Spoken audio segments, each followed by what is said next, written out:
अस्सलाम वालेकुम। आवाज़ ठीक आ रही है?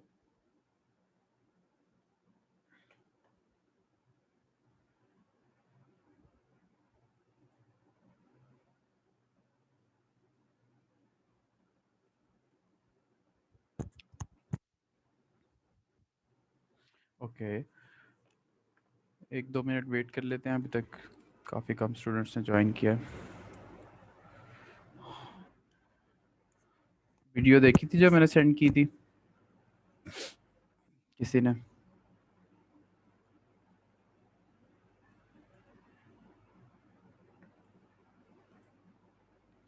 चलो, आज हमारा टॉपिक है diarrhoea. Acute and chronic diarrhoea, उनमें से एक ही कवर हो पाएगा आज। आई थिंक टाइम लग जाएगा इस पे थोड़ा। 272 पेज है और चैप्टर 12। ये साथ खोल लो अगर खोलना है आपने तो।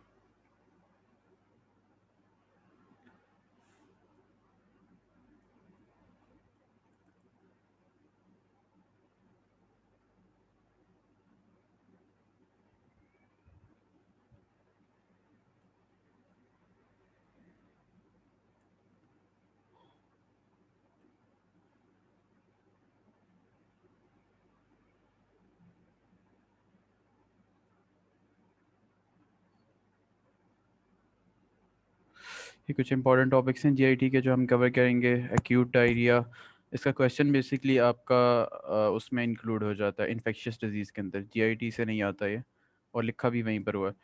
क्रोनिक डायरिया है, उसमें इंपॉर्टेंट जो आते हैं वो लैक्टोज इंटॉलरेंस और जो सीलिक डिजीज़ है।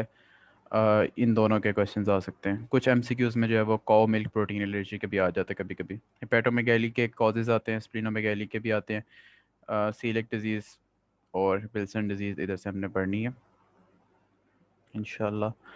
और चलो आगे अब इसको स्टार्ट करते हैं। सबसे पहले डिफ़ाइन कैसे करते हो आप डायरिया को? कोई ले मैन आप क्या किस चीज़ को जो है वो डायरिया कहते हैं?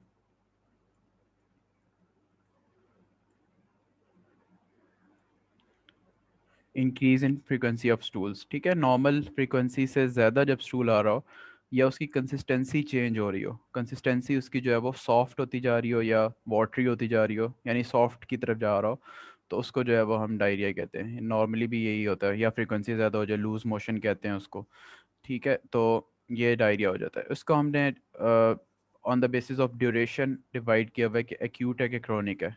अब हम उसको 14 डेज तक जो है वो एक्यूट कहते हैं, ठीक है।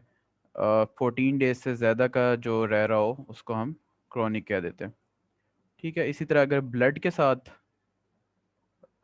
इंक्रीज फ्रीक्वेंसी हो और ब्लड हो, म्यूकस हो, तो उसको हम कहते हैं डाइसेंट्री, ठीक है। अब इनकी अलग अलग कॉजेज़ हैं, अलग अलग इनके पैथोफिजियोलॉजी और ट्रीटमेंट भी अलग अलग है। एक बात जो सबसे पहले मैं बता दूं कि कोई भी पेशेंट आपके पास एक्यूट डायरिया के साथ आता है तो उसको एंटीबायोटिक आपने नहीं देनी, जो हमारे यहाँ सबसे गलत काम होता है। कोई भी बच्चा एक्यूट डायरिया के साथ आता है तो जब तक उसको एंटीबायोटिक ना दो, उसके पेरेंट्स जो हैं वो सेटिस्फाई नहीं होते। एंटीबायोटिक देने की एक्यूट डायरिया के अंदर कुछ स्पेसिफिक कंडीशंस हैं जो हम पढ़ेंगे। वो हों तो आपने एंटीबायोटिक देनी है, अदरवाइज़ आपने जस्ट उसका जो फ्लूइड लॉस हो रहा है उसको रिप्लेनिश करना है। और बस ये करना है आपने। डिहाइड्रेशन हो गई है, उसको ट्रीट करना है, ठीक है। कुछ कॉम्प्लिकेशंस हैं, फीवर हो रहा है, साथ डाइसेंट्री है, ठीक है, या इम्प्रूवमेंट नहीं हो रही है, फिर आप जो है वो एंटीबायोटिक्स दोगे, वो हम पढ़ेंगे भी। तो ये डेफिनेशंस आपसे जो है वाइवा में होती हैं, पूछी होती हैं, ठीक है। Diarrhoea is excessive loss of stool water and electrolytes, इसने जो है वो बहुत डिटेल के अंदर उसकी दी हुई है, इतना करने की ज़रूरत नहीं है, ठीक है। Change in consistency and frequency of stool जो है, that is diarrhoea. Chronic diarrhoea which persist for more than 14 days या मोर देन 2 वीक्स, तो वो chronic diarrhoea. And blood and mucus filled stool जो हैं वो, दैट इज़ कॉल्ड डाइसेंट्री। और जो क्रोनिक डायरिया होता है वो दो तरह से उसका क्रोनिक डायरिया हो सकता है, मैकेनिज्म्स की बेस के ऊपर, ठीक है। Osmotic and secretory. अब ये osmotic and secretory, osmotic name से आपको पता लग रहा है, ऑस्मोटिक और सिक्रीटरी। जो ऑस्मोटिक होता है उसके अंदर ऑस्मोटिकली एक्टिव सब्सटेंसेस, ये गट है फॉर एग्जांपल, ये जो है वो म्यूकोजा, इधर ये गट का ल्यूमेन है, ठीक है। तो ऑस्मोटिकली एक्टिव सब्सटेंसेस कौन से होते हैं? जो ऑस्मोलैरिटी को बढ़ाते हैं, ठीक है, ऑस्मोटिकली एक्टिव सब्सटेंसेस। तो उसमें फ्रुक्टोज की फॉर एग्जांपल हम ले लेते हैं, लैक्टोज की ले लेते हैं, ठीक है, लैक्टोज। अब एक बच्चा है, उसके अंदर लैक्टेज एंजाइम की डेफिशिएंसी है, कंजेनिटल लैक्टोज इंटॉलरेंस है, ठीक है। लैक्टेज एंजाइम नहीं होगा तो ये ब्रेक नहीं कर सकता इसको, लैक्टोज को, ठीक है। अब लैक्टोज जो है वो एब्जॉर्ब भी नहीं हो सकता जब तक ये इसको जो है वो मोनो जो सैकराइड्स होते हैं उसके अंदर ब्रेक नहीं होगा जब तक ये। तो ये जो लैक्टोज है, इसको जो है गट के जो बैक्टीरिया होते हैं वो ब्रेक डाउन करते हैं, ठीक है। उसके अलावा ये खुद ऑस्मोटिकली एक्टिव है। ये जब गट ल्यूमेन की ऑस्मोलैरिटी बढ़ेगी तो वाटर कहाँ मूव करता है? From low osmolarity. अब लैक्टोज ने गट ल्यूमेन की ऑस्मोलैरिटी बढ़ा दिया, from low osmolarity to high osmolarity water ने मूव करना ही करना है, ठीक है। इसकी वजह से जो डायरिया होगा दैट इज ऑस्मोटिक डायरिया। अब ये कोई भी ऑस्मोटिकली एक्टिव सब्सटेंस हो सकता है, लैक्टोज है, सुक्रोज है, फ्रूट जूसेस के अंदर होता है, अम, और बहुत सारी चीज़ें हैं, एंटीबायोटिक्स हैं कुछ जो इस मैकेनिज्म के अगेंस्ट करती हैं। अच्छा, दूसरी चीज़ मैंने बताई थी, लैक्टोज जो है वो ब्रेक डाउन हो रहा है तो उसके अंदर हाइड्रोजन रिलीज होगी, तो हाइड्रोजन जो है वो ब्रेथ के अंदर आएगी। इसी तरह कुछ जो है वो स्टूल के अंदर भी जाएगा लैक्टोज, तो वो ये रिड्यूसिंग सब्सटेंस है। जब हम स्टूल के ऊपर रिड्यूसिंग सब्सटेंस का टेस्ट करेंगे तो वो भी पॉजिटिव आएगा, ठीक है। और इसका ट्रीटमेंट क्या है? अगर आप डाइट में सुक्रो ये लैक्टोज लेना बंद कर दोगे तो इम्प्रूव कर जाएगा, ठीक है। तो इम्प्रूवमेंट ऑन फास्टिंग, फास्टिंग करने पे इम्प्रूव करेगा। कौन सा? ऑस्मोटिक वाला, ठीक है। लैक्टोज इंटॉलरेंस इसमें से एक कॉज है। इसकी मैकेनिज्म मैंने आपसे समझाने की कोशिश की सर। सिक्रीटरी में क्या होगा? सिक्रीटरी में एक्टिव सिक्रीशन होगी वाटर की, ठीक है। यहाँ पे कोई एक्टिव कोई इस तरह का सब्सटेंस नहीं पड़ा हुआ। या तो इन्फ्लेमेशन की वजह से जो इसकी परमिएबिलिटी थी म्यूकोजा की वो इंक्रीज हो गई है इन्फ्लेमेशन की वजह से, या इन्फेक्शन होते हैं कुछ, ई कोलाई की कुछ स्ट्रेन्स है, तो उनकी वजह से इसकी परमिएबिलिटी चेंज होगी है। तो ये यहाँ से जो है वो वाटर यहाँ पे आ जाएगा। इसमें ना रिड्यूसिंग सब्सटेंसेस पॉजिटिव होंगे, ना ये इम्प्रूव करेगा फास्टिंग पे ज़्यादा, क्योंकि बेसिकली गट इन्फ्लेम्ड है और डैमेज हुई हुई है। और बाकी चीज़ें भी नहीं होगी। बाकी हम देखते हैं अब इसमें क्या क्या आप कर सकते हो। अ, अच्छा, मैकेनिज्म ऑफ क्रोनिक डायरिया क्या हो सकते हैं? Osmotic, stops when feeding.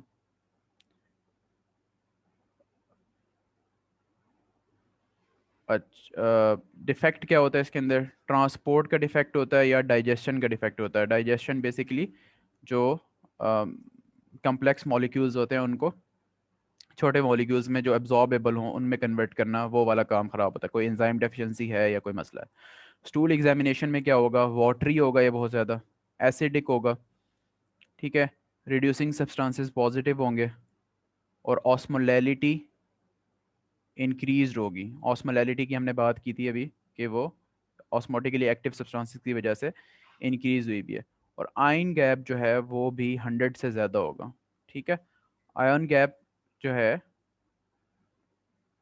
100 से ज़्यादा होगा। बेसिकली आयन गैप का मतलब है कि इसकी गट की साइड वाल पे, यहाँ पे जो पॉजिटिव और नेगेटिव जो भी आयन्स हैं वो, और यहाँ पे। अब इसके अंदर क्यों ज़्यादा है? क्योंकि गट के अंदर कोई भी आयन्स रिलीज नहीं हो रहे। सिक्रीटरी डायरिया के अंदर गट में आयन्स भी आएंगे, तो अगर गट के अंदर भी आ रहे हैं और इधर भी आयन्स हैं तो ये वाला गैप जो है, इन दोनों का ग्रेडियंट जो है, या इसके लेवल्स में से ये सब्सट्रैक्ट करो तो ये नॉर्मल होगा, या नॉर्मल होगा, ठीक है, या 100 से कम होगा। और इसके अंदर बिकॉज एक साइड पे तो हैं लेकिन इस साइड पे आ ही नहीं रहे, जब रिलीज ही नहीं कर रहा वो। ऑस्मोटिक डायरिया में सिर्फ वाटर आ रहा है ज़्यादा, आयंस वगैरह इतने ज़्यादा लॉस्ट, इलेक्ट्रोलाइट्स लॉस नहीं हो रहे।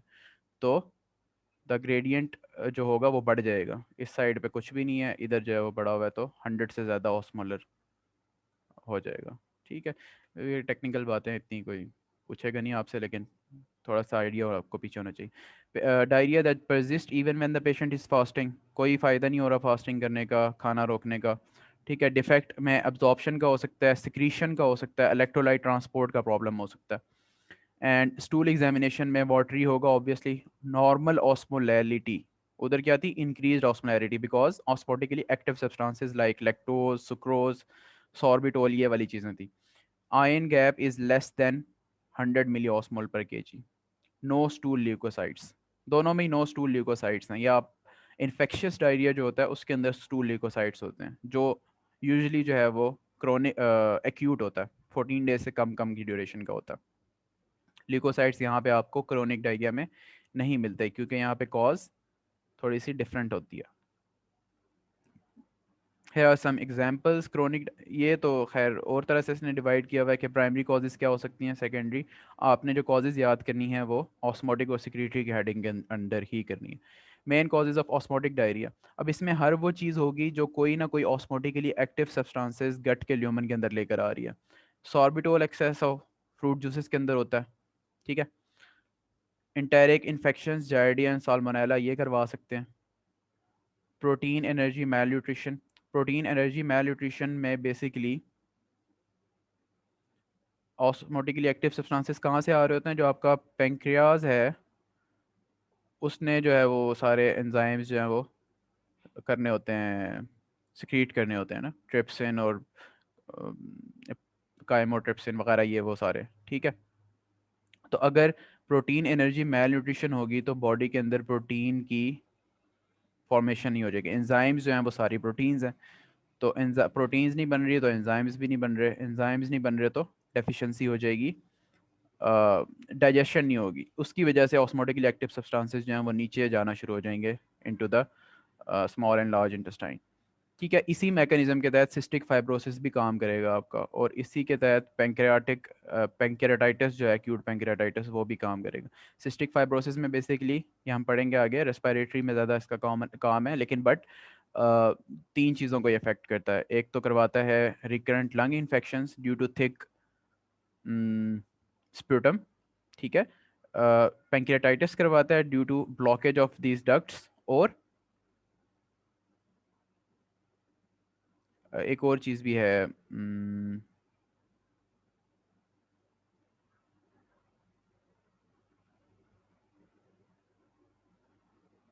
मुझे याद नहीं आ रही, खैर।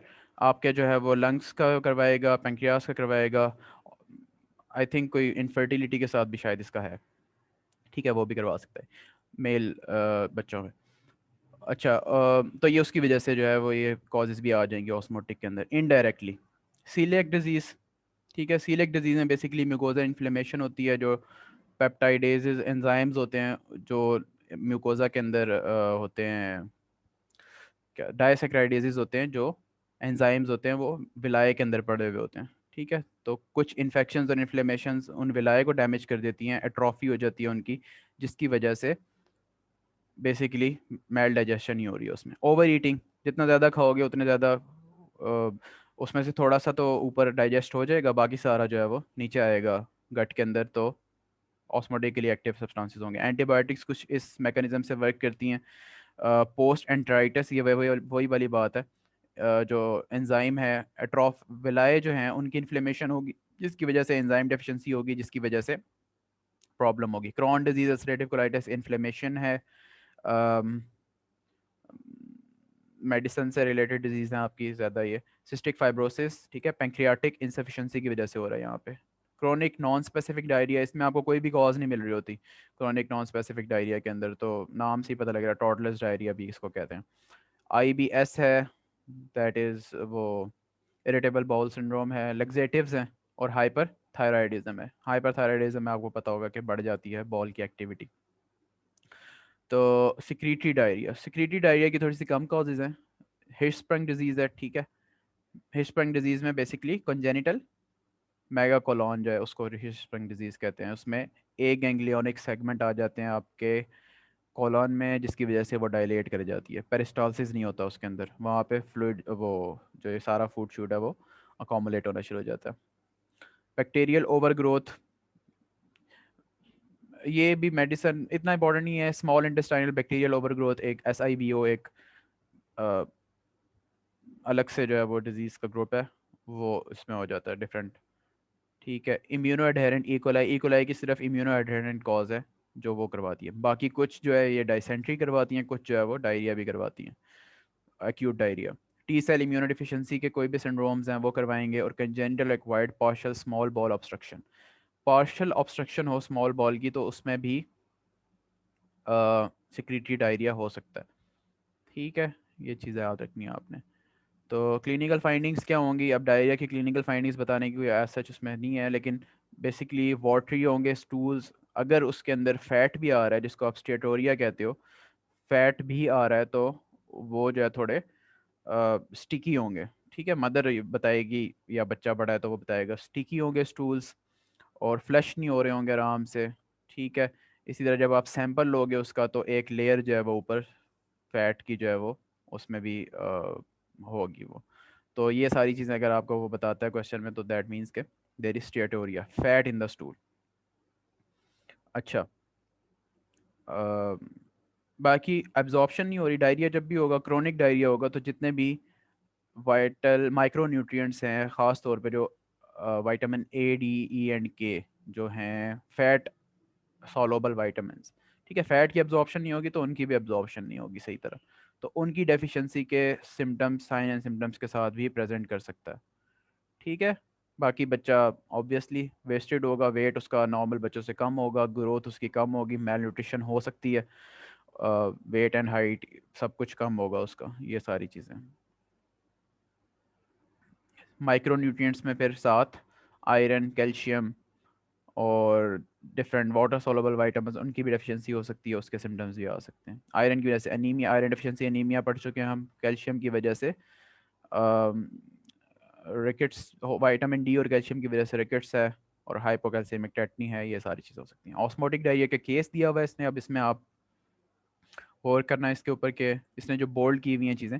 अ 5 year old is present with chronic diarrhoea, basically वो ड्यूरेशन देता है कि इतने डेज का डायरिया है, यहाँ आप इसने क्रोनिक बता दिया। 14 से अबव होगा तो आप क्रोनिक की कॉज की तरफ चले जाओगे, 14 से कम टाइम होगा तो एक्यूट की कॉज की तरफ चले जाओगे।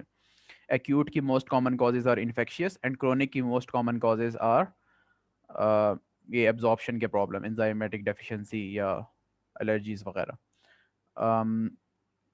For the last 1 year he is stooling 5 times a day। ठीक है, तो ये इंक्रीज फ्रीक्वेंसी है, passing a loose watery stool, consistency भी चेंज है every time. Diarrhoea is associated with crampy central abdominal pain usually after eating.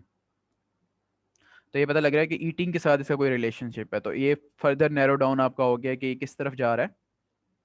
Eating के साथ अगर रिलेशनशिप हो, ज़्यादा हो रहा हो ईटिंग से और ईटिंग ना करने से ठीक हो रहा हो, तो ऑस्मोटिक की तरफ कॉज चली जाएगी। He is taking excessive amount of juices, ये भी पता लग गया कि जूस के साथ कोई मसला हो रहा है उसको। Discontinuation of juices for a week result in complete improvement of chronic diarrhoea. तो ये नैरो डाउन करते करते आप पहले डायरिया क्रोनिक एक्यूट किया आपने, उसके बाद क्रोनिक में भी ऑस्मोटिक में चले गए। अब इससे आगे इसने इसमें फ्रूट जूसेस दे दिया तो ये बेसिकली सॉर्बिटोल वाला होगा, सॉर्बिटोल की वजह से होता है ये, लेकिन इसमें वो मिल्क देता है यूजली। ठीक है, कि जब उसको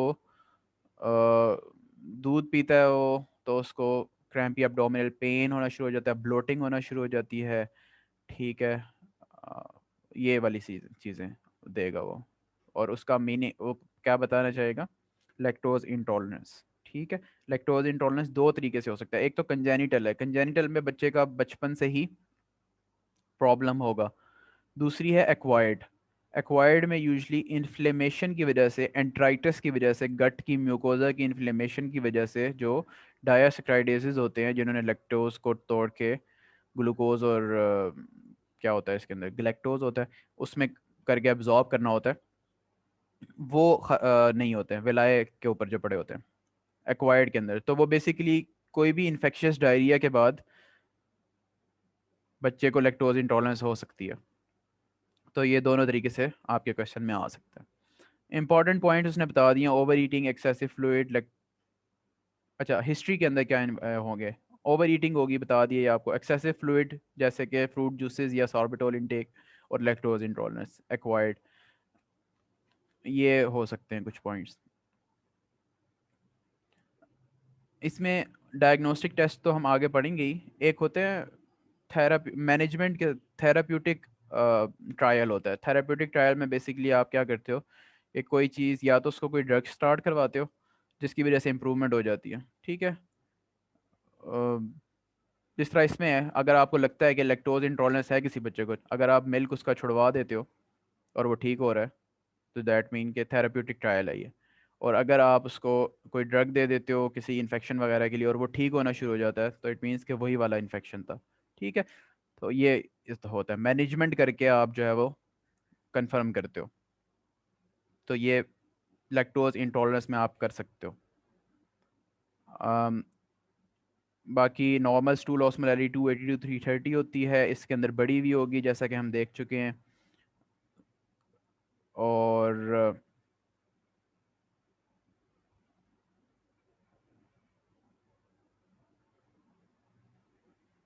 ऑस्मोटिक डायरिया में, और क्लोराइड जो सिक्रीटरी डायरिया होता है उसके अंदर एक्टिव सिक्रीशन होती है आयंस की, क्लोराइड की खास तौर पे, जिसकी वजह से ऑस्मोटिक ग्रेडियंट बनता है। बाकी ये मैं आपको बता चुका हूँ। मेल डाइजेशन की वजह से हो सकता है, पेंक्रियाटिक इंसफिशिएंसी की वजह से जो digestion of carbohydrate lipid proteins नहीं होती, लैक्टोज इंटॉलरेंस की वजह से हो सकता है। बेसिकली इसमें या तो लैक्टेज कंजेनिटली डेफिशिएंट होगा, जेनेटिक मसला है उसका, या फिर इन्फ्लेमेशन की वजह से हो गया। काउ मिल्क प्रोटीन एलर्जी में क्यों होगा, काउ मिल्क जो होती है या सोया प्रोटीन जो होती है उसको सेंसिटिव होगी बच्चे की गट, यानी एलर्जिक होगा बच्चा, जैसे ही वो कभी भी लेगा वो तो एक एलर्जिक रिएक्शन स्टार्ट हो जाएगा और वाटरी या डायरिया हो जाएगा या डायसेंट्री हो जाएगी उसको, ठीक है। तो एक्सेसिव सॉर्बिटोल इंजेक्शन ये फ्रूट जूसेस के अंदर होता है। इंटेरिक इन्फेक्शन ये हम देख चुके हैं कि इम्यूनो एडहेरेंट ई कोलाई जो होता है वो करवाता है सिक्रीटरी डायरिया, और बाकी सारे जो होंगे वो ऑस्मोटिक करवा सकते हैं। एक्स्ट्रा इंटेस्टाइनल इन्फेक्शंस ये इंपॉर्टेंट है, it is this is called parenteral diarrhoea, ठीक है। पारेंटल डायरिया का कोई मैकेनिज्म एज सच नहीं पता है कि कैसे होता है, बट बच्चे को गट की कोई भी इन्फेक्शन नहीं होती फिर भी उसको डायरिया हो रहा होता है। फॉर एग्जांपल किसी बच्चे को नमूनिया है उसके साथ डायरिया हो गया, उसको ओटाइटिस मीडिया उसके साथ डायरिया हो गया, यूरिथ्राइटिस है उसके साथ डायरिया हो गया, इस तरह की कोई भी पारेंटल मीनिंग के गट के अंदर प्रॉब्लम नहीं है, कहीं और से बैक्टीरिया वगैरह आके जो है वो करवा रहे हैं, ठीक है। एक्यूट भी हो सकता है, ये क्रोनिक का कॉज भी है, एक्यूट में भी आप पढ़ोगे इसको पारेंटल डायरिया को। मेल न्यूट्रिशन के जितने सारे सिंड्रोम्स हैं अम, वो सारे हो सकते हैं। एंटीबायोटिक्स हो सकती हैं, ओवर ईटिंग हो सकती है, क्रोनिक नॉन स्पेसिफिक या टॉडलर्स डायरिया हो सकता है। अभी इसने थोड़ी थोड़ी इसकी डिटेल लिखी है, मैं आपको साथ साथ बता चुका हूँ, ये आपको पढ़ने की ज़रूरत नहीं है, इनके नेम्स करने हैं आपने। सिक्रीटरी, अच्छा सिक्रीटरी का सिनेरियो ऑस्मोटिक का ही है ये। 15-year-old child presented with 5 days history of intermittent diarrhea. He passes many stools per day containing food particles. Growth and physical examinations are growth and physical examination is normal.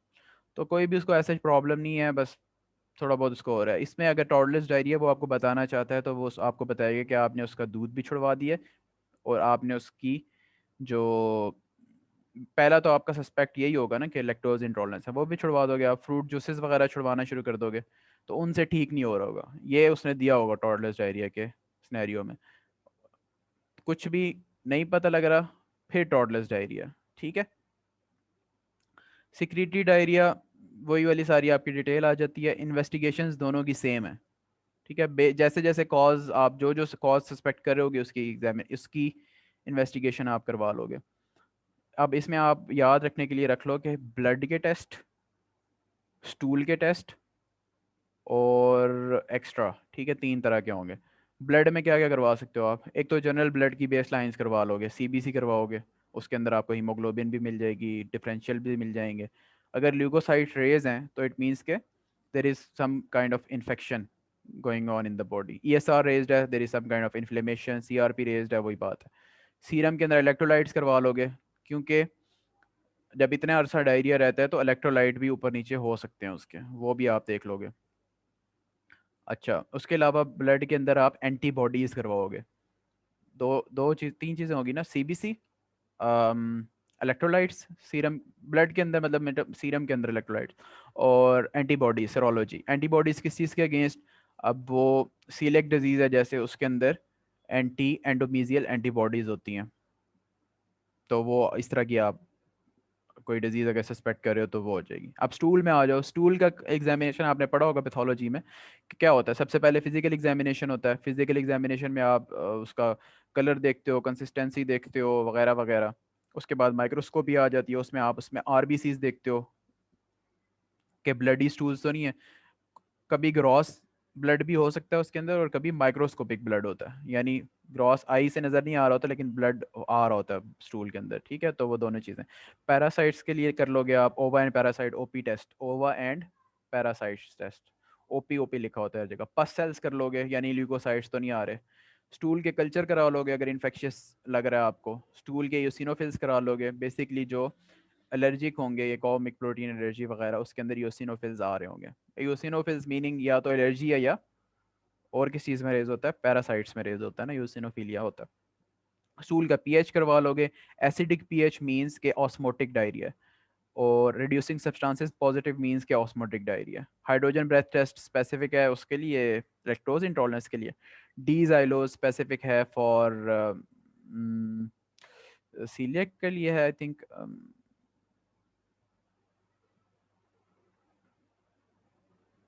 नहीं, ये उसके लिए lactose के लिए। ठीक है, सुडान स्ट्रेन है स्टेटोरिया के लिए। फीकल फैट है वो भी सेम। ठीक है, और सीलेक्ट डिजीज स्क्रीनिंग में आपको बता चुका हूँ। ठीक है, कुछ ब्लड के हैं, कुछ स्टूल के हैं, और कुछ अलग हैं। जिस तरह स्वेट क्लोराइड टेस्ट है उसके लिए, सिस्टिक फाइब्रोसिस के लिए। ठीक है, ये तो पता होगा ना, सिस्टिक फाइब्रोसिस में जो CLTR जीन होता है, क्लोराइड ट्रांसपोर्टर होता है, उसका प्रॉब्लम होता है, जिसकी वजह से थिक स्क्रीशंस बन रही होती हैं। तो वो क्लोराइड रेज्ड होगा। टू सेपरेट ओकेजन्स में। बेरियम मील, बेरियम एनीमास, ये हिस्टस्प्रंग डिजीज वगैरह में आपने देखा होगा, tapering of the lower end of the क्या कहते हैं, गट होगा, कोलन होगा। ठीक है, और मेगा कोलन हो रही होगी। गट का साइज 6 सेंटीमीटर से बढ़ रहा होगा। उसके अलावा अच्छा, बेरियम मील जो है वो आप ऊपर से दोगे ना, बेरियम मील गट की पूरी इंटेग्रिटी चेक हो जाएगी। और बेरियम एनीमा जो है वो आप नीचे से जो है वो चेक करोगे। पर ओरल ट्रांसपायलोरिक जुजिनल बायोप्सी, ये होता है सीलिक डिजीज के लिए मोस्ट स्पेसिफिक या डायग्नोस्टिक टेस्ट। ठीक है, जुजिनल बायोप्सी करोगे आप, उसके अंदर आप देख लोगे, ड्यूडेनम में भी कर सकते हो, जुजिनम में भी कर सकते हो। उसमें अब वो फाइंडिंग्स हैं कि लिम्फोसाइट होते हैं, जो म्यूकोजा होती है उसके अंदर लिम्फोसाइट्स आ जाते हैं, एट्रोफी हुई भी होती है विलाय की, और इस तरह की चीज़ें हैं उसमें हिस्टोपैथोलॉजी में। एंडोस्कोपी करके भी आप देख सकते हो कोई अल्सरेटिव कोलाइटिस वगैरह के अल्सर्स होते हैं, अम, और क्रॉन डिजीज़, ये चीज़ें आप एंडोस्कोपी के ऊपर भी कुछ कुछ देख सकते हो। मैनेजमेंट बेसिकली कॉज की मैनेजमेंट है, और साथ आपने जो चीज़ें उसके अंदर कम हो गई हैं डायरिया की वजह से, वो आपने पूरी करनी है। तो मैनेजमेंट क्या होगी, कोई एंटीबायोटिक, कोई ड्रग्स ले रहा है तो उसको हटा लो, लैक्टोज को हटा लो, मिल्क से छुड़वा लो। ठीक है, लैक्टोज फ्री मिल्क देना शुरू कर दो। काउ मिल्क अगर एलर्जी है तो उसके अंदर डिफरेंट फार्मूला मिल्क होते हैं जिनके अंदर वो वाली प्रोटीन नहीं होती। ठीक है, अमाइनो एसिड फार्मूला है और हैं, तो वो आप दे दो। ठीक है, इसी तरह वाइटामिन की डेफिशिएंसी है तो उनको पूरा करोगे आप, मिनरल्स की डेफिशिएंसी है तो उनको पूरा करोगे। तो हर कोई भी डिजीज़ अगर क्रोनिक डायरिया की आती है तो उन सब में आप ये, अगर ये 4-5 पॉइंट्स याद कर लेते हो तो वो करते रहोगे, लिख लोगे आप। इसने पहले क्या लिखा है मैनेजमेंट ने, इवेल्युएशन, डायरिया को करेक्टराइज करो, इज इट एक्यूट डायरिया और क्रोनिक डायरिया और डायसेंट्री। फिर आप उसको फर्दर देखोगे कॉज क्या है, ऑस्मोटिक है कि सिक्रेटरी है, कॉज क्या है। लैब पे कंफर्म कर सकते हो, यूजुअली रिक्वायर्ड नहीं होती लैब्स, क्लिनिकल पिक्चर से पता लग जाता है आपको। स्पेसिफिक इटियोलॉजीज़ के लिए क्या ट्रीटमेंट है, इन्फेक्शंस के लिए एंटीबायोटिक्स दिए जा सकते हैं, जिस तरह मेट्रोनिडाजोल है जायरिया के लिए। पोस्ट इन्फेक्शियस है तो आप उसको एलिमेंटल फार्मूलाज दोगे, फार्मूला मिल्क दोगे। ठीक है, लैक्टोज इंटॉलरेंस है फिर लैक्टोज फ्री मिल्क दोगे। मिल्क प्रोटीन एलर्जी है तो फिर आप उसको milk protein free formula milk दोगे। इरिटेबल बॉल सिंड्रोम है, इरिटेबल बॉल सिंड्रोम थोड़ा अलग चला जाता है, इसके अंदर अल्टरनेट करता है डायरिया और कॉन्स्टिपेशन। ठीक है, तो इसका थोड़ा सा डिफरेंट ट्रीटमेंट होता है। फाइबर देते हैं इसके अंदर, बिहेवियरल मेडिफिकेशंस करते हैं, कॉग्निटिव बिहेवियरल थेरेपी आ जाती है। कुछ को ये डिप्रेशन के साथ एसोसिएटेड होता है तो एंटी डिप्रेसेंट वगैरह वो चीज़ें आ जाती हैं इसमें। सेलियक डिजीज़, ठीक है, ये डिटेल में पढ़ेंगे आगे। सिस्टिक फाइब्रोसिस, अब इसमें आप सीलियक डिजीज़ में ग्लूटेन फ्री डाइट दोगे, ठीक है, वीट राई और बार्ले जो है वो नहीं होना चाहिए, वो इससे फ्री डाइट होनी चाहिए। सिस्टिक फाइब्रोसिस का आप कुछ नहीं कर सकते, अब पेंक्रियाटिक रिप्लेसमेंट एंजाइम दोगे, पेंक्रियाटिक एंजाइम्स की पिल्स होती हैं वो दिए जा सकते हैं, और स्पोर्टिव ट्रीटमेंट है बेसिकली, चलता रहेगा ये, तो बार बार इसको कोई ना कोई मसला होता रहेगा। इन्फ्लेमेटरी बॉल डिजीज़, इसमें आप जो है वो एंटी इन्फ्लेमेटरी स्टेरॉइड्स यूज़ कर सकते हो, कुछ और एंटी इम्यूनोसप्रेसिव ड्रग्स हैं वो यूज़ करते हो। मेडिसिन में पढ़ लिया जीआईटी। हिस्पंग एंटेरोक्लाइटिस हिस्पंग डिजीज़ है, ठीक है, इसमें थोड़ा बहुत सर्जिकल होता है, गट का वो वाला जो सेगमेंट होता है जिसमें गैंग्लियन नहीं होते, जो पेरिस्टालसिस नहीं हो रहा था, उसको आप कट कर सकते हो, ठीक है, और बाकी को एनास्टोमोस कर देते हो। अब आ रही है डिजीज़ जो आपके क्वेश्चन में आएंगी, जो आपने लिखनी है। Lactose intolerance, 2-year-old otherwise healthy girl presented with complaints of intermittent abdominal distension, crampy abdominal pain and excessive flatulence, ठीक है, she improves only when solid diet is given, symptoms are apparent when she drinks excessive milk। Typical scenario है। दो types होती हैं, congenital और acquired. Congenital is associated with on birth, at birth ही, जो जैसे ही इसको स्टार्ट करवाएंगे तब से ही होगा। लैक्टेज ब्रश बॉर्डर के ऊपर पड़ा होता है, वो एक्सप्रेस कम होता है, यानी बन रहा कम है बेसिकली जेनेटिक कॉज की वजह से। एक्वायर्ड या सेकेंडरी की क्या कॉजेज है? म्यूकोजल डैमेज, वो किसी भी इन्फ्लेमेशन की वजह से हो सकता है। Coeliac disease, rota virus infection, acute diarrhoea की किसी कॉज की वजह से हो सकता है। डायग्नोसिस, हाइड्रोजन ब्रेथ टेस्ट, पता लग गया हाइड्रोजन कहाँ से आई थी। जब लैक्टोज अनएब्जॉर्ब रहता है तो गट के बैक्टीरिया उसके ऊपर फर्मेंटेशन करते हैं, जिसकी वजह से हाइड्रोजन प्रोड्यूस होती है, वो हम ब्रेथ में कर सकते हैं। और बायोप्सी कर सकते हो आप, स्मॉल बॉल बायोप्सी, ठीक है, लैक्टेज डेफिशिएंसी इसमें पता लग जाएगी। Eliminate lactose from the diet, तो इम्प्रूव हो जाता है, आपको पता लग जाएगा। Milk free diet basically treatment है इसका। और किस चीज़ में नहीं होता, ये बायोवा में कुछ लोगों को पूछना का शौक होता है। योगर्ट के अंदर, और चीज़ जो है वो हार्ड चीज़ जो है, ये दो चीज़ें मिल्क प्रोडक्ट ही हैं एक तरह से, लेकिन ये यूज़ की जा सकती हैं। हार्ड चीज़ और योगर्ट, और बाकी सारी मिल्क मिल्क प्रोडक्ट, किसी तरह की क्रीम, किसी तरह का मिल्क, उससे बनी हुई कोई भी बेकरी आइटम, वो नहीं यूज़ करनी। जैसे यूज़ करेगा वो उसका प्रॉब्लम दोबारा स्टार्ट हो जाएगी।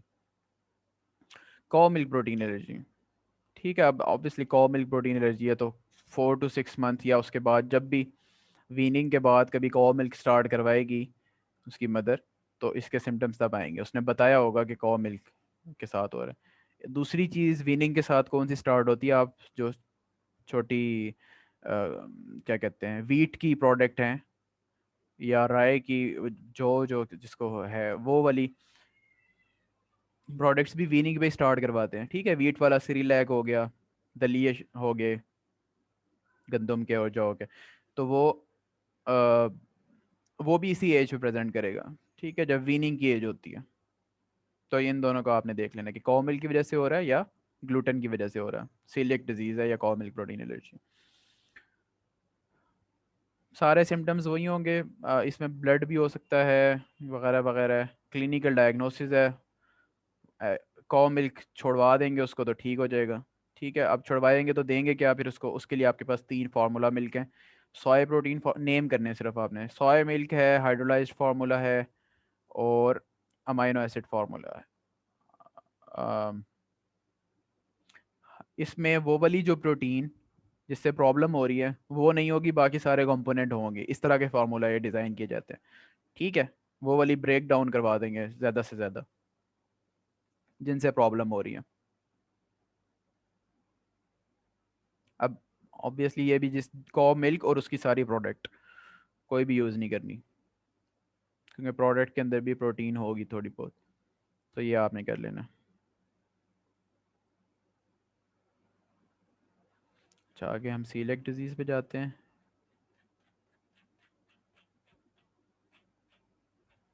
सीलियक डिजीज़ किस तरह प्रेजेंट करेगी?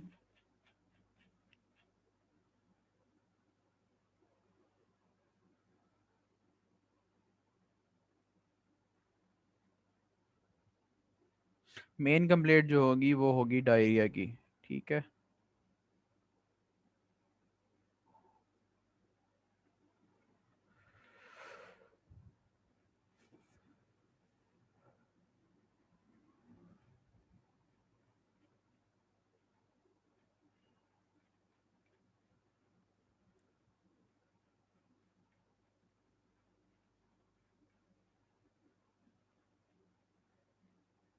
ये बाकी चीज़ें आपकी ना मेडिसिन में कवर होंगी, यहाँ से हेपेटाइटिस और हेपेटिक फेलियर, इसमें से कुछ भी नहीं करना है, यहाँ बहुत बुरा लिखा हुआ है। डेविडसन से काफ़ी है ये, क्वेश्चन भी नहीं आता इसका पीड्स में।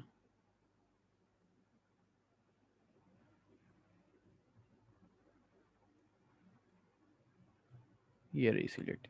अच्छा, इसमें मेन कंप्लेंट तो डायरिया की होगी, ठीक है। दूसरा, टाइम ऑफ डायरिया इंपॉर्टेंट है इसके अंदर। जब उसको वीनिंग स्टार्ट करवाएंगे, यानी वीट, राय या बार्ले, इसकी कोई भी प्रोडक्ट देना स्टार्ट करेंगे, उस टाइम प्रॉब्लम होगी। तो कौन सी टाइम पे वीनिंग होती है? 6 मंथ्स पे बेसिकली वीनिंग स्टार्ट होती है, ठीक है। या वो बताएगा कि सेमी सॉलिड और सॉलिड फूड जब स्टार्ट किया है, चाहे वो लेट भी करे, 8 मंथ्स, 10 मंथ, जब भी कहता है वो क्वेश्चन के अंदर, तो वो उस टाइम के साथ ही सिम्टम स्टार्ट होंगे। दूसरा, जब क्रोनिक इतना अरसे से प्रॉब्लम चलता रहेगा ये, तो बाकी प्रॉब्लम भी होंगे इसके अंदर, वाइटामिन की डेफिशिएंसी, ये वो इस तरह की चीज़ें। और दूसरा ऑटो इम्यून डिजीज़ है, तो इसमें साथ आपकी अल्सर्स भी हो सकते हैं, ओरल अल्सर्स या गट के अंदर कहीं पे अल्सर्स, और इस तरह की चीज़ें भी हो सकती हैं इसके अंदर। और यही सेम प्रेजेंटेशन अल्सरेशन की, डायरिया की क्रोनिक, और एब्डोमिनल पेन्स की, क्रैम्प्स की, और किस डिजीज़ में होती हैं? क्रॉन डिजीज़ में भी होती हैं, ठीक है। तो सीलेक डिजीज़ और क्रॉन डिजीज़ को डिफ्रेंशिएट करना थोड़ा सा, कभी कभी अगर उसने क्वेश्चन में सही तरह नहीं दिया तो मुश्किल हो सकता है, तो ये ध्यान रखना है आपने। 2-year-old child presented with complaints of increasing lethargy, diffuse crampy abdominal pain, loose stool for 6 months. He is fa- failure to thrive, ठीक है। On examination, he is pale with abdominal distension. Weight and height below the normal for his age. Laboratory investigation show iron deficiency anemia and positive celiac antibody screen. तो इसमें आपको पता लग रहा है different तरह की सारी मेल न्यूट्रिशन हुई भी है उसको, आयरन भी उसके अंदर कम है, पैलर भी है एनीमिया की वजह से, मेल न्यूट्रिशन है क्योंकि उसका वेट और हाइट जो है वो भी कम है नॉर्मल से। तो प्रॉब्लम क्या होती है सीलियक डिजीज़ के अंदर? जो एक ग्लाइडिन होती है, जो ग्लूटेन का एक पार्ट है, उसमें उसके अगेंस्ट जो है वो बॉडी रिएक्ट कर रही होती है, ठीक है। उसको आप हटा दोगे तो ठीक हो जाएगा सब कुछ। तो उसकी डिटेल में नहीं हम जाएंगे, pathophysiology is not as such important, वो आपको आती भी होगी। क्लिनिकल फीचर्स हम डिस्कस कर चुके हैं, ठीक है। अ, इसमें कुछ एडिशनल जो फीचर्स आएंगे ना, क्वेश्चन में वो दे देता है कभी कभी, जिस तरह diarrhoea, distant abdomen, vomiting, anorexia, weight loss, rectal prolapse, ये तो सारे एसोसिएटेड हैं। एफ्थस स्टोमाटाइटिस, एफ्थस अल्सर्स, और इंटरसेप्शन, ये हो सकता है साथ। एनीमिया हो जाएगा, ये तो आपको आयरन से हो रहा है, ठीक है। विटामिन डी की वजह से, कैल्शियम की वजह से ये प्रॉब्लम हो रहे हैं। मस्कुलर एट्रोफी हो रही है, प्रोटीन मेलन्यूट्रिशन की वजह से हो सकती है। विटामिन बी 12 के सिम्टम्स आ जाएंगे अलग अलग, डी के आ जाएंगे, ठीक है। डर्माटोलॉजिक सिम्टम्स आना शुरू हो जाएंगे, डर्माटाइटिस हर्पिटिफॉर्मस, ये इंपॉर्टेंट है। डर्माटाइटिस हर्पिटिफॉर्मस बेसिकली एक जो इचिंग इचिंग इची रैश बन जाता है बच्चे को, ठीक है। तो डर्माटाइटिस हर्पिटिफॉर्मस की एसोसिएशन सीलियक डिजीज़ के साथ है। ये सीलियक डिजीज़ के अलावा भी हो सकती है, ज़रूरी नहीं है कि सीलियक डिजीज़ होगी तो डर्माटाइटिस हर्पिटिफॉर्मस होगा, ये अलग से भी डिजीज़ है डर्माटाइटिस हर्पिटिफॉर्मस, डर्माटोलॉजी में मेडिसिन में आप पढ़ोगे, ठीक है। अब इनके अंदर थोड़ी सी सिमिलैरिटीज़ होती हैं। आईजीए जिस तरह डिपॉजिट होती है सीलियक डिजीज़ में गट के अंदर, इसी तरह डर्माटाइटिस हर्पिटिफॉर्मस में आईजीए के डिपॉजिट्स स्किन के अंदर मिल रहे होते हैं, ठीक है। तो बेसिकली पीछे पैथोफिजियोलॉजी थोड़ी सी सेम सेम है, और इसका ट्रीटमेंट में आप डेप्सोन यूज़ करते हो। ट्रीटमेंट में पहला स्टेप बल्कि है ग्लूटेन फ्री डाइट देते हो, अगर उससे ठीक ना हो रहा हो फिर आप डेप्सोन देते हो। डर्माटाइटिस herpetiformis की बात हो, एलोपेशिया एरियाटा बेसिकली हेयर लॉस है, पैटर्न एक तो होता है ना पैटर्न हेयर लॉस, जो मेल पैटर्न हेयर लॉस होता है, एलोपेशिया उसको भी कहते हैं। एलोपेशिया एराटा में क्या होता है, एक स्पेसिफिक पार्ट ऑफ जो हेयर होता है ना, हेयर पैच, वो पूरा पैच उतर जाता है कहीं किसी भी सर के पार्ट के अंदर से, ठीक है। तो वो पैच के अंदर जो है वो हेयर लॉस हो जाता है। देखा हो शायद कभी पीड्स के अगर वार्ड में बच्चों को, तो जो बहुत ज़्यादा मैल न्यूट्रिशन वाले होते हैं या जिनको इस तरह के होता है, उनके सर के बाल जो है ना वो बीच बीच में से जो है वो गंजे से हुए हुए होते हैं। तो एरिथमा नोडियोजम हो सकता है, ये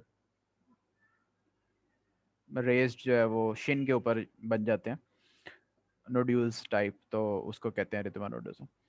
ठीक है, इसकी मल्टीपल कॉजेज होती हैं, काफ़ी सारी ऑटो इम्यून डिजीज़ के अंदर हो सकता है, इन्फेक्शंस के अंदर हो सकता है, टीबी वगैरह है और सार्कोइडोसिस है। तो मतलब नॉन स्पेसिफिक चीज़ है, इसके साथ एसोसिएशन हो सकती है। रेस्पिरेटरी सिम्टम्स हो सकते हैं, इडियोपैथिक पल्मोनरी हीमोसाइड्रोसिस एसोसिएटेड हो सकता है इसके साथ। और पल्मोनरी जो सारा पैरेन्काइमा है उसके अंदर डिपोजिशन हो जाती है हीमोसाइड्रिन की, यानी कि आयरन की बेसिकली जो है वो प्रॉब्लम है ये। अच्छा, ये कुछ डेफिनेशंस हैं, ये आप याद कर लो, एमसीक्यूज में आ जाती है। साइलेंट सीलिएक डिजीज़, ठीक है। साइलेंट किसके अंदर है कि एक तो पेशेंट आपके पास आया है जिसके प्रॉब्लम हुई हुई है, उसका फर्स्ट डिग्री रिलेटिव, उसका भाई, उसकी बहन, उनके अंदर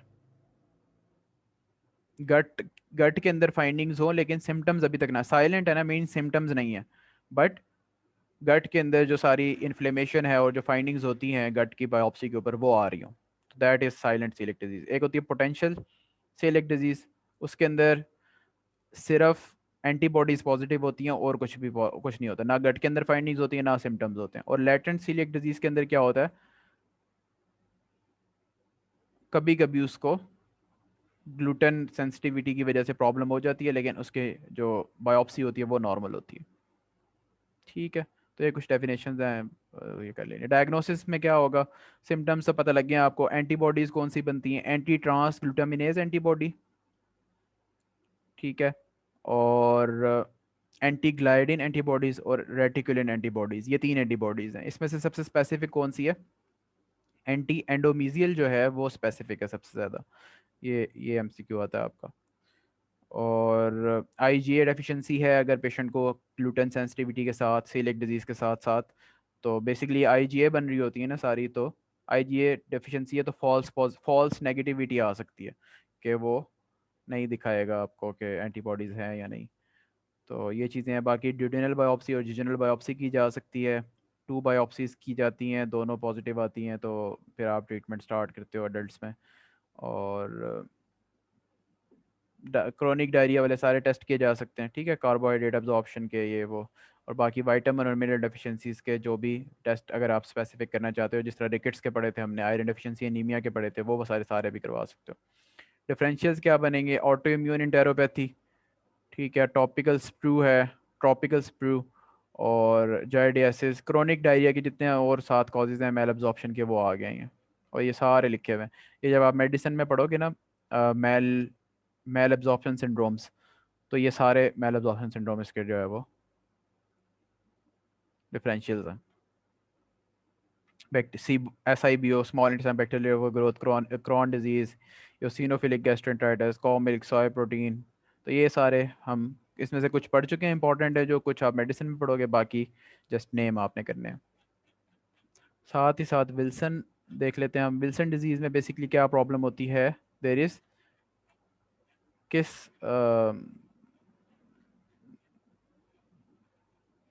जो कॉपर है उसकी अकॉमलेशन होती है, ठीक है। तो बेसिकली उसकी रिप्रेजेंटेशन होगी वो कैसे होगी कि एक तो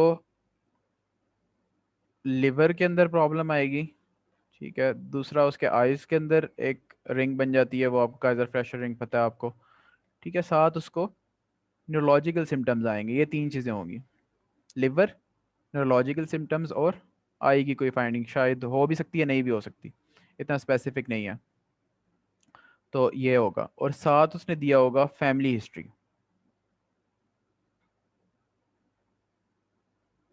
तो फैमिली हिस्ट्री इज़ इम्पॉर्टेंट, उसमें होगा कि उसके जो बड़ा सिबलिंग था उसकी भी डेथ हो गई थी लिवर फेलियर की वजह से, या न्यूरोलॉजिकल सिम्टम्स आए थे उसको, इस तरह का कुछ जो है उन्होंने दिया हुआ होगा। किधर क्या है?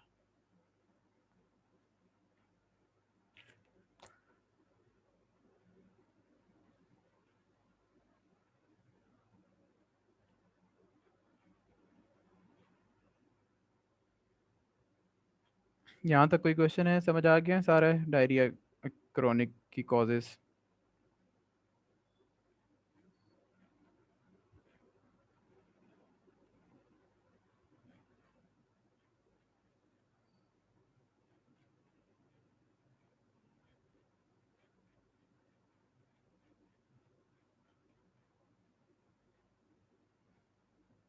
यहाँ से कर लेते हैं इसको।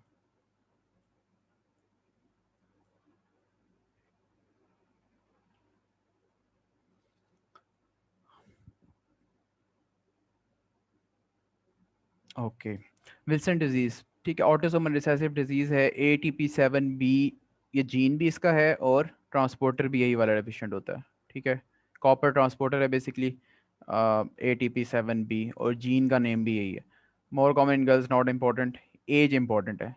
मोर देन 3 इयर्स में लिवर डिजीज के साथ प्रेजेंट करता है, और स्कूल गोइंग बच्चों के अंदर न्यूरोलॉजिकल डिजीज के साथ प्रेजेंट करता है। ठीक है, तो ये दोनों के साथ भी कर सकता है, लेकिन कॉमन इस तरह है पैटर्न के, जो छोटे बच्चे होंगे उनके अंदर लिवर डिजीज के साथ एक्यूट हेपेटिक फेलियर या फुलमिनेंट लिवर फेलियर या CLD के साथ, सिरोसिस के साथ प्रेजेंट करेगा। और जो बड़े होंगे उनके अंदर बेजल गैंग्लिया के प्रॉब्लम की वजह से, जो बेजल गैंग्लिया होते हैं उसके अंदर अकोमोलेशन हो जाती है कॉपर की, तो न्यूरोलॉजिकल सिम्टम्स क्या आएंगे? लॉस ऑफ कंसंट्रेशन हो जाएगा स्कूल के अंदर, और मूवमेंट के डिसऑर्डर्स होना शुरू हो जाएंगे, डिस्टोनिया और एथिटोसिस और ये वाले। ठीक है, मूवमेंट उसकी जो है वो ख़राब हो जाएंगी सारी। बेजल गैंग्लिया पता है ना आपको, मूवमेंट को कंट्रोल करते हैं, तो ये चीज़ आ जाएगी। लिवर में लिवर फेलियर, CNS में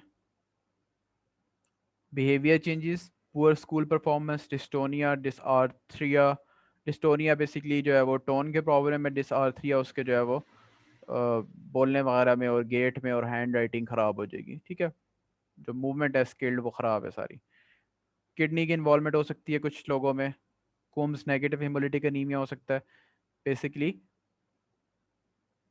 कॉपर की वजह से ही हो रहा है, हेमोलिसिस हो रहा है, RBC का लाइफ स्पैन जो है वो कम हो जाता है। बट कुम्स नेगेटिव है। कुम्स नेगेटिव मीन के ऑटो इम्यून नहीं है फिनोमेना। कुछ होते हैं कुम्स पॉजिटिव एनीमिया जिसमें ऑटो इम्यून आ जाते हैं, ऑटो इम्यून कॉजेज की वजह से जो हो रहा होता है हेमोलिसिस का। इधर फ्लैश रिंग, ये डेस्मेट मेम्ब्रेन के अंदर कॉर्निया की एक रिंग बन जाती है, तो ये हो भी सकती है, नहीं भी हो सकती। दैट इज़ नॉट क्या कहेंगे, स्पेसिफिक तो नहीं कह सकते, हर पेशेंट के अंदर नहीं होगी काइजर फ्लैश रिंग। इन्वेस्टिगेशंस में सबसे पहले आप उसका ऑप्थेल्मोस्कोपिक आई का एग्जामिनेशन करवाओगे। ठीक है, सेरुलोप्लाज्मिन लेवल्स करवाओगे। सेरुलोप्लाज्मिन जो है वो कॉपर बाइंडिंग प्रोटीन है। ठीक है, बॉडी के अंदर जितनी कॉपर बाइंडिंग प्रोटीन है, तो सेरुलोप्लाज्मिन जो है वो लो हुई भी होगी। कॉपर बढ़ा हुआ है तो किडनी से के थ्रू यूरिन में जाएगा, तो यूरिन में बढ़ जाएगा। ठीक है, लिवर बायोप्सी करोगे तो ऑब्वियसली वहाँ पे आपको अकोमोलेशन मिलेगी कॉपर की। ठीक है, और कोम्स टेस्ट, अगर एनीमिया हुआ हुआ है उसको, तो कोम्स टेस्ट जो है वो नेगेटिव होगा, तो हेमोलिसिस आपको मिल रहा होगा लेकिन कोम्स जो है वो नेगेटिव होगा। मैनेजमेंट क्या है बेसिकली, आपने एक तो कॉपर जो जिस चीज़ में है, चॉकलेट्स हैं, नट्स हैं, ये वाली चीज़ें जो हैं इसमें कॉपर होती है, ये आपने छोड़ देनी है, छुड़वा देनी है बच्चे को। दूसरा है चिलेशन। चिलेशन मीन्स कि आपने एक ऐसी कोई मॉलिक्यूल उसको देना है जो कॉपर के साथ बाइंड करे और उसको वाटर सोलोबल कर ले। ठीक है, जब वो वाटर सोलोबल हो जाएगा तो किडनी को इजी हो जाएगा कि उसको ज़्यादा से ज़्यादा एक्सक्रीट कर सके। ठीक है, तो ये मॉलिक्यूल जो हमारे पास है दैट इज़ कॉल्ड डी पेंसिलामीन। इसकी डोज है 120 मिलीग्राम पर केजी पर डे, ये याद कर लेना। ठीक है, डी पेंसिलामीन। और इसके साइड इफ़ेक्ट है पेरिफेरल न्यूरोपैथी या न्यूरोपैथी। तो ये दो चीज़ें जो है वो, दो तीन चीज़ें जो हैं डी पेंसिलामीन के पास आपके पता होने चाहिए। उसके अलावा अल्टरनेट इसका है ट्राइएंटीन। ठीक है, इन दोनों में से आप यूज़ कर सकते हो। टायरंडीन इतना कोई नहीं पूछता ना, इसको इंपॉर्टेंट है। डी पेंसिलामीन की काफ़ी जो है वो इंपॉर्टेंस है, कॉमन चीज़ है। ठीक है, जिंक एसीटेट दे सकते हो। जिंक जो है बेसिकली कॉपर की यूरिनरी एक्सक्रीशन को इंक्रीज करता है, जिंक एसीटेट, और एब्जॉर्प्शन को कम करता है 3 टाइम्स अ डे। ठीक है, विटामिन B6 दोगे ऑप्टिक न्यूराइटिस प्रिवेंट करने के लिए, जो कि इसका साइड इफेक्ट था।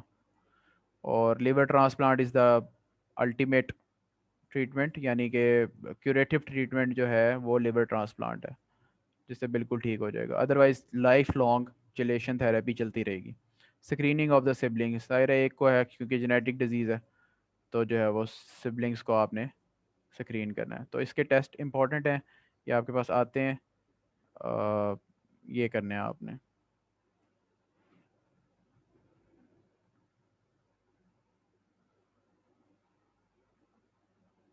ये तो हमारे क्रोनिक डायरिया ऑलमोस्ट कंप्लीट हो गया, और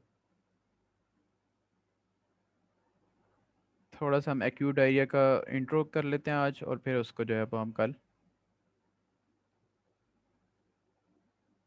डिटेल में देखेंगे।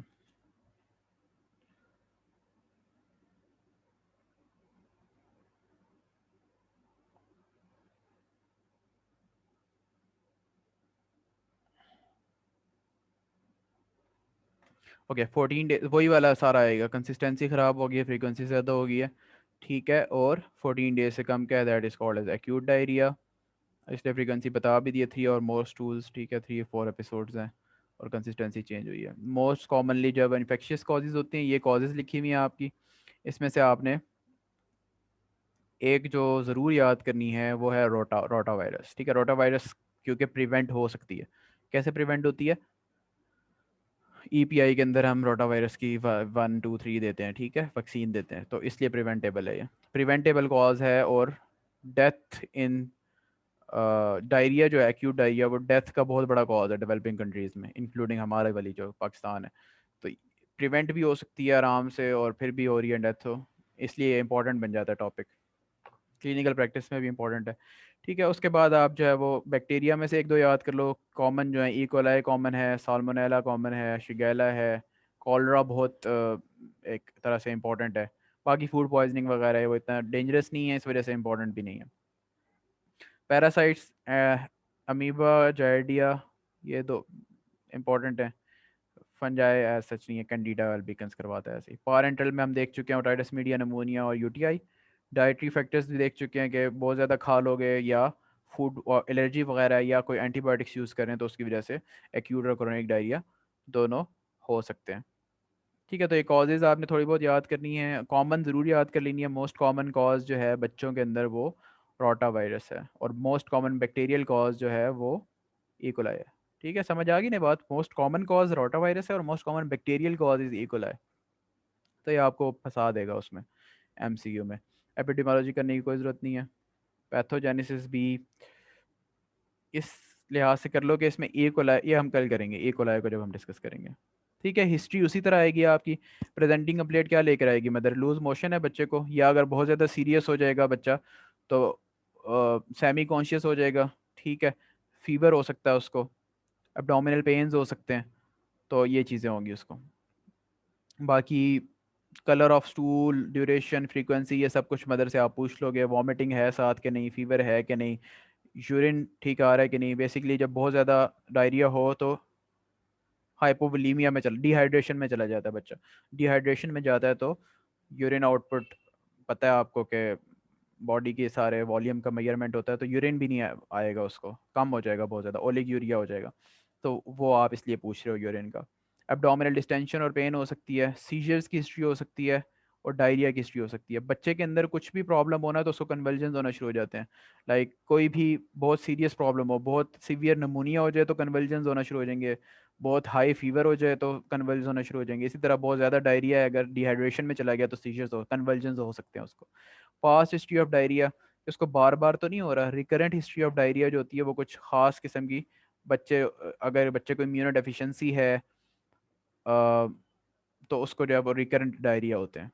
ठीक है, बार बार जो है वो उसको लगता रहता है डायरिया डायरिया।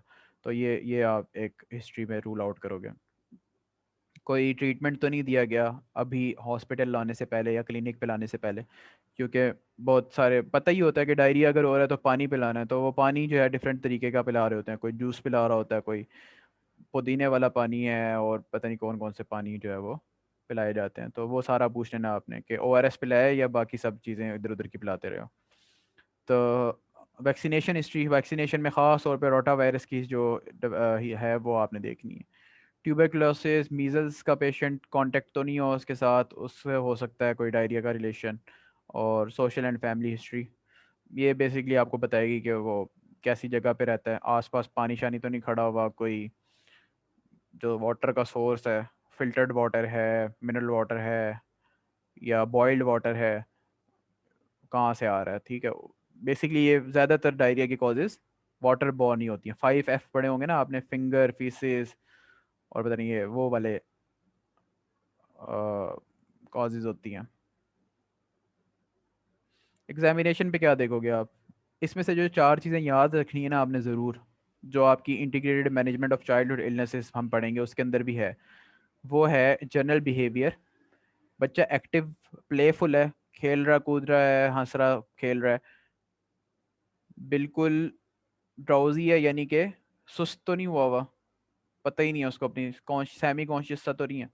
और थर्ड किस तरह का हो सकता है, बहुत ज़्यादा इरिटेबल हो, चिड़चिड़ा तो नहीं हुआ हुआ, हाथ लगाने पे भी रो रहा है, हर वक्त रो रहा है, चीख रहा है। ठीक है, तो तीन चीज़ें हो सकती हैं, एक तो नॉर्मल एक्टिव प्लेफुल चाइल्ड, दूसरा ड्राउजी, और तीसरा इरिटेबल, चिड़चिड़ा। उसके बाद आपने दूसरी चीज़ उससे देखनी है जो IMNCI में देखनी है आपने, आइज़। संकन आइज़ जो है, that is a sign of dehydration. Sunken eyes now, shiny tearful eyes होती हैं, हल्का हल्का उसके बच्चा ठीक है बिल्कुल, हल्की फुल्की संकन है या बहुत ज़्यादा डिप्रेस हुई, अंदर ही बिल्कुल गई हुई हैं, धसी हुई हैं। ठीक है, उसके अलावा आप देखोगे उसका स्किन पिंचिंग, स्किन टर्गर लिखा हुआ है, skin pinching basically skin turgor check करते हो, अगर तो बिल्कुल नॉर्मल फ़ौरन से वापस चला जाता है, अगर आप अपनी स्किन अभी भी पिंच करके देखो तो फ़ौरन वापस जाएगी 1 सेकंड से भी कम वक्त में। तो ये that is skin pinching normal, goes back normal. अगर 2 सेकंड तक जा रही है तो थोड़ा सा स्लो है, और अगर 3 सेकंड से भी ज़्यादा लगा रही है तो that is skin pinching goes back very slowly. तो ये चीज़ आपने देख लेनी है। इसको हम अभी क्लासीफाई करेंगे कि किस तरह आगे ये होता है।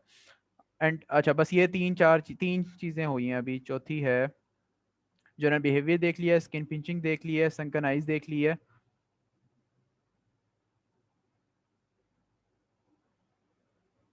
तो वन चार्ज, 1 मिनट। हाँ, थर्स्ट देखनी है आपने, आपने उसको वाटर जो है वो करना है, ऑफर करना है। अगर तो वो मतलब नॉर्मल बच्चे जितना पीते हैं थोड़ा बहुत वो पी लेता है तो ठीक है, नॉर्मल है। अगर बहुत ज़्यादा पी रहा है या नहीं पी रहा तो ये दोनों प्रॉब्लम है। अगर बहुत ज़्यादा पी रहा है तो देयर इज सम डिहाइड्रेशन, और अगर बिल्कुल ही नहीं पी रहा, इतनी उसमें हिम्मत ही नहीं है कि वो पानी पिए, तो दैट इज सिवियर डिहाइड्रेशन, वो हम देख लेंगे। पैथोफिजियोलॉजी बेसिकली क्यों हो रहा है कि लॉस ऑफ वाटर है, बाकी शॉक में जा रहा है डिहाइड्रेशन की वजह से, संकन आइज है, संकन फॉन्टेनल है, ये वो यूरीमिया भी हो रहा है, एनयूरिया भी हो रहा है, लॉस ऑफ न्यूट्रिएंट है, बाइकार्बोनेट, ये मतलब याद करने की जरूरत नहीं है, आपको पता ही है डायरिया के अंदर क्या क्या चला जाएगा तो क्या प्रॉब्लम होगी। क्लासिफिकेशन माइल्ड, मॉडरेट, सीवियर आपने याद करना है। 5%, 5 to 10% और 10%। वेट लॉस के ऊपर बेस कर रहा है ये, ठीक है, वेट लॉस के ऊपर। अब वाटर लॉस तो हम किसी तरह डायरेक्टली मैयर कर नहीं सकते, तो इनडायरेक्टली हम मैयर करते हैं वेट को। इतना ज़्यादा डायरिया हो रहा होता है कि वेट ही कम होना शुरू हो जाता है विद इन सम टाइम, एक दिन के अंदर ही, 1-2 दिन के अंदर ही। तो 5% से ज़्यादा वेट लॉस हुआ है, 5 से 10% हुआ है तो माइल्ड, मॉडरेट, 10% से ज़्यादा हुआ है तो सिवियर, और 5% से कम पे माइल्ड। इस तरह आइसोटोनिक, हाइपोटोनिक और हाइपरटोनिक डिहाइड्रेशन हम कह देते हैं। तो ये है तो पता ही है आपको। नॉर्मल हमने क्या पढ़ा था अभी कि जो ऑस्मोलैरिटी होती है नॉर्मल, उसकी बेसिस पे भी आप इसको डिफाइन कर सकते हो, और नॉर्मल सोडियम लेवल्स के ऊपर भी डिफाइन कर सकते हो। ऑस्मोलैरिटी होती है 280 से 300 तक, 290 समथिंग लिखा होता है। तो उसकी बेसिस पे करोगे कि अगर नॉर्मल ऑस्मोलैरिटी है तो हाइपो, तो आइसोटोनिक डिहाइड्रेशन है, अगर ऑस्मोलैरिटी बढ़ गई है तो हाइपरटोनिक, और कम है तो हाइपोटोनिक। और या आप सोडियम के बेसिस पे कर लो, 135 to 145 नॉर्मल वैल्यू है, इसने 5 5 और बढ़ा दिया, लेकिन जो आप याद करोगे वो याद रखो, उससे कम, उससे ज़्यादा और उस रेंज के अंदर। आइसोटोनिक, हाइपोटोनिक और hypertonic. Clinical findings, diarrhoea and vomiting, onset sudden होगा, वाटरी इनकन्सिस्टेंसी होगा, ग्रीन इन कलर होगा, फिर कुछ स्पेसिफिक हो सकता है बेस्ड ऑन कॉज के उसके अंदर ब्लड आ रहा है या नहीं आ रहा, राइस वाटर स्टूल होते हैं, छोटे छोटे स्ट्रीक से आ रहे होते हैं कॉलरा वगैरह में, तो इस तरह की कोई चीज़ भी स्पेसिफिक बताई जा सकती है। डिहाइड्रेशन के साइंस हो सकते हैं, ठीक है, जो भी सारे ऊपर हमने पढ़े हैं कि फॉन्टेनल डिप्रेस्ड है, स्किन टर्गर वापस अच्छा नहीं है, और एन यूरिया और वगैरह वगैरह, ये सारे डिहाइड्रेशन की वजह से हो रहे हैं। माइल्ड डिहाइड्रेशन, मॉडरेट और सीवियर। माइल्ड के अंदर क्या था, इरिटेबल और रेस्टलेस चाइल्ड होगा, एक एक करके इसको हम पढ़ते हैं। मॉडरेट के अंदर क्या होगा, इरिटेबिलिटी बढ़ जाएगी, जबकि सीवियर के अंदर बिल्कुल ड्राउजी सा हो जाएगा, वो इसने तो बताया ही नहीं है। अच्छा खैर, थर्स्ट जो है वो बहुत ज़्यादा होगी माइल्ड के अंदर, मॉडरेट के अंदर भी होगी, जबकि सीवियर के अंदर जो है वो पानी भी नहीं पिएगा। इसी तरह स्किन टर्गर नॉर्मल होगा, फिर मॉडरेट में थोड़ा सा स्लोली जाएगा, और सीवियर डिहाइड्रेशन में goes back very slowly, 3 second से भी ज़्यादा टाइम लेगा। आई बॉल देखोगे आप, उसकी संकन है, शाइनी है, क्या है। और इसी तरह यूरिन आउटपुट देख सकते हो आप, वो भी जो है वो जिस तरह से सीवियरिटी बढ़ती जाएगी यूरिन आउटपुट कम होता जाएगा। फॉन्टेनल दे सकते हो अगर पेटेंट है तो, फॉन्टेनल जो है डिप्रेस्ड हो जाएंगे, ठीक है, हाइड्रोकेफलस में हमने पढ़ा था वो हो जाते हैं, हम्म, उभर आते हैं बाहर की तरफ, जबकि इसके अंदर डायरिया के अंदर डिप्रेस्ड फॉन्टेनल होंगे। सेल्फ लिमिट, ये बहुत इंपॉर्टेंट चीज़ है क्लिनिकल पॉइंट ऑफ व्यू से, सेल्फ लिमिटेड होता है अक्सर डायरिया, 3 से 4 दिन में मैक्सिमम, एक हफ्ते के अंदर ठीक हो जाते हैं। आप कुछ भी ना करो, सिर्फ उसको फ्लूइड मैनेजमेंट करो, उसकी जो चीज़ लॉस हो रही है उसको ज़्यादा से ज़्यादा ठीक करो, ठीक है। एंटीबायोटिक देना हर डायरिया के अंदर बहुत ज़रूरी नहीं है। ग्रेडिंग ऑफ स्टूल याद करने की ज़रूरत नहीं है, कभी नहीं आई है, और ऐसे ही बस देख लो, ग्रेड 1 to 5 होते हैं, जैसे जैसे ग्रेड बढ़ता जाता है वैसे वैसे सॉफ्ट होता जाता है स्टूल, पहले नॉर्मल है, फिर सॉफ्ट है, फिर लिक्विड है, फिर सेमी सॉलिड, और फिर आखिर में बिल्कुल ही, सॉरी, फिर सेमी सॉलिड है, फिर वाटरी हो जाता है, और फिर जो है बिल्कुल वाटर जैसे, यानी ट्रांसलूसेंट हो जाता है, इतना ज़्यादा वाटर निकलना शुरू हो जाता है। ये ओ आर एस अब इधर इन्होंने दिया हुआ है सिर्फ, रिड्यूस रेसोमॉल जो होता है, reduce osmolarity O R S जो होता है, ठीक है, बेस्ट यही है। लेकिन हमारे यहाँ ये थोड़ा महंगा सा होता है, और हमारे यहाँ जो है वो दूसरा नॉर्मल ऑस्मोलैरिटी वाला ओ आर एस यूज़ होता है। तो दोनों की आपको कंपोजिशन पता होनी चाहिए। अब ये इसको याद करने का कोई तरीका नहीं है, इस तरह करना पड़ेगा आपको, सही है। तो कितने ग्राम्स पर लीटर होता है, और कितनी उसकी टोटल ऑस्मोलैरिटी होती है, ये सारा कुछ आपको करना है, याद करना है, ये टेबल ऑस्म बहुत इंपॉर्टेंट है बहुत। इन्वेस्टिगेशंस क्या होंगी, यू इलेक्ट्रोलाइट लेवल करा लोगे, ब्लड काउंट करा लोगे कि इन्फेक्शंस तो नहीं है, ल्यूकोसाइटोसिस तो नहीं हुआ, बस स्टूल के एग्जामिनेशन वही सारा है जो हमने पहले पढ़ा, पीएच है, ओवा एंड पैरासाइट के टेस्ट हैं, इकोलाई का टेस्ट है, कल्चर हैं, ल्यूकोसाइट हैं, पस सेल्स और वगैरह, आरबीसी और पस सेल्स यानी ल्यूकोसाइट ही। एलाइजा करवा लो रोटा वायरस के लिए, स्टूल के ऊपर, स्टूल के अंदर एंटीजन या एंटीबॉडीज आ रही हैं जो वो चेक कर रहे हो आप। सीरम इलेक्ट्रोलाइट्स कौन कौन से चेक हो सकते हैं, सोडियम और पोटाशियम और बाइकार्बोनेट, मेन यही होते हैं। Urine examination and culture for parenteral diarrhoea, parenteral diarrhoea के लिए आप ऑब्वियसली चेस्ट एक्सरे कराओगे क्योंकि नमोनिया चेक कर रहे हो, यूटीआई के लिए आप उधर का कल्चर लोगे, एग्जामिनेशन करोगे, तो ये वो चीज़ें। ब्लड कल्चर करा सकते हो साल्मोनेला शिगेला के लिए, और एक्सरे चेस्ट वो आ गया नमोनिया के लिए, ठीक है। कॉम्प्लिकेशंस, अब क्या होगा, डायरिया हो रहा है तो सारी चीज़ें, क्या क्या लॉस हो रहा है, एक तो वाटर लॉस हो रहा है सबसे ज़्यादा, और साथ इलेक्ट्रोलाइट, सोडियम और पोटाशियम जो मेन इलेक्ट्रोलाइट्स हैं वो जा रहे हैं। तो वाटर लॉस होने की वजह से डिहाइड्रेशन और हाइपोवोलीमिया होगा, उसकी वजह से किडनीज के अंदर वाटर जाना बंद हो, वो सर्कुलेशन ख़त्म हो जाएगी, किडनी का फेलियर हो सकता है, बाकी ऑर्गन्स जितने हैं उन सब का फेलियर हो सकता है, ठीक है। दूसरी चीज़, सोडियम कम हो रही है, और वो पोटाशियम कम हो रहा है। उसकी वजह से पैरालिटिक आइलियस हो जाएगा पोटाशियम की वजह से, मेटाबॉलिक एसिडोसिस हो जाएगा बाइकार्बोनेट के लॉस की वजह से, सोडियम की वजह से क्या होता है as sodium C N S seizures, ठीक है, सी एन एस के सिम्टम्स आते हैं सोडियम की वजह से ज़्यादा। इसी तरह पोटाशियम की वजह से हार्ट के सिम्टम्स आ सकते हैं, मसल वीकनेस हो सकती है, पैरालिटिक आइलियस भी बेसिकली एक तरह से स्मूथ मसल ही है ना कट का भी। तो मेल न्यूट्रिशन, ठीक है, बार बार डायरिया हो रहा है तो रीनल शटडाउन की बात होगी। परसिस्टेंट डायरिया में डायसैकेराइडेसिस डेफिशिएंसी हो सकती है जिसकी वजह से बाद में सेकेंडरी लैक्टोज इंटॉलरेंस हो सकती है। सुपर एडिड इन्फेक्शन हो सकते हैं, हॉस्पिटल में आएगा या नहीं भी आएगा, अगर हॉस्पिटल में तो बच्चे की इम्यूनिटी थोड़ी सी इन्फेक्शन कम हुई भी होगी तो उसको बार बार हो सकता है।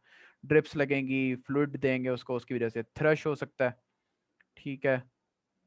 डायपर डर्माटाइटिस, बहुत ज़्यादा डायपर, जब डायरिया हो रहा होगा तो उसकी बार बार जो है वो डायपर चेंज करेंगी उसकी जो पेरेंट्स होंगे, तो डायपर डर्माटाइटिस हो जाएगा। दूसरा, सॉरी, चेंज अगर चेंज नहीं करेंगे तो वो डैम्प रहेगा, ठीक है, ह्यूमिड हो जाएगा, तो उसकी वजह से डायपर डर्माटाइटिस फिर आगे फर्दर टाइप्स का होता है, फंगल हो सकता है, बैक्टीरियल हो सकता है, या इरिटेटिव भी हो सकता है, इरिटेशन की वजह से भी जस्ट डर्माटाइटिस हो जाएगा। तो ये चीज़ याद रखनी है। बाकी डी आई सी डेथ स्क्लेरोमा ये सारी है, बस याद करनी है आपने कॉम्प्लिकेशंस। मैनेजमेंट, सबसे पहले इसकी मैनेजमेंट है based on integrated management of childhood illnesses, IMCI। Basically ये प्रोग्राम क्या है कि हर डॉक्टर को और मेडिकल केयर प्रोवाइडर जो है, हेल्थ केयर प्रोवाइडर है, उसको पता हो कि मेरे पास अगर इस कंडीशन में बच्चा आ रहा है तो मैंने आगे ये स्टेप लेना है। उसको सोचना ना पड़े, कोई भी बेसिक लेवल पे, जो प्राइमरी लेवल पे डॉक्टर है या नर्स है या कोई भी और दाई अटेंडेंट है, वो जो है फ़ौरन से डिसीजन लेके मैनेजमेंट स्टार्ट कर सके, और अगर रेफ़र करने की ज़रूरत है तो फ़ौरन से रेफ़र कर सके, बेसिकली ये इसका। और कम से कम मॉर्टेलिटी को कम से कम किया जाए बच्चों की, IMCI। तो ये जितनी भी मेजर डिजीज़ हैं बच्चों की, मेल न्यूट्रिशन हो गई, नमोनिया हो गया, अपर रेस्पिरेटरी ट्रैक इन्फेक्शन हो गए, इनकी एक प्रोटोकॉल बनाया गया है जिसको कहते हैं, उसमें तीन ही चीज़ें हैं। आपने सबसे पहले हिस्ट्री लेनी है तो उसको कहते हैं आस्क, पूछो। दूसरा है एग्जामिनेशन, तो वो है लुक एंड फील। और थर्ड है manage. Ask, history, look and feel physical examination हो गया, एंड मैनेज, बस। अब उन्होंने उसमें ज़्यादा लंबी चौड़ी चीज़ें नहीं दी, 3 4 5 सिम्टम्स दिए हैं मैक्सिमम हर चीज़ के, वो हैं तो उसकी बेसिस पे क्लासीफाई कर दो आपके क्या सीवियरिटी है डिजीज़ की, क्या मैनेज करना है आपने। तो यहाँ पे इसमें क्या है, बड़ा इजी सा है, चार चीज़ें देखनी थी ना, जनरल बिहेवियर देखना था, स्किन पिंचिंग देखनी थी, संकन आइज देखनी थी, और थर्स्ट देखनी थी उसकी, ऑफर ड्रिंक। तो बेसिकली नो डिहाइड्रेशन में ऑब्वियसली ये सारे कोई साइन नहीं होगा, सम डिहाइड्रेशन में इन चार में से दो साइंस होंगे। रेस्टलेस बच्चा होगा, संकन आइज होंगी, ईगरली ड्रिंक कर रहा होगा, और स्किन बीच खोज बैक स्लोली। सिवियर डिहाइड्रिया में रेस्टलेस की जगह बिल्कुल ड्राउजी होगा, लिथार्जिक होगा, या सेमी कॉन्शियस अनकॉन्शियस होगा। संकन आइज उसी तरह होंगी उसकी, बच्चा सम डिहाइड्रेशन में पानी बहुत ज़्यादा पी रहा था, थर्स्टी था। सीवियर डिहाइड्रेशन में हिम पिएगा ही नहीं, बिल्कुल ड्रिंक करेगा ही नहीं। और स्किन पिंच वहाँ पे स्लोली था, यहाँ वेरी स्लोली है, 3 सेकेंड से ज़्यादा।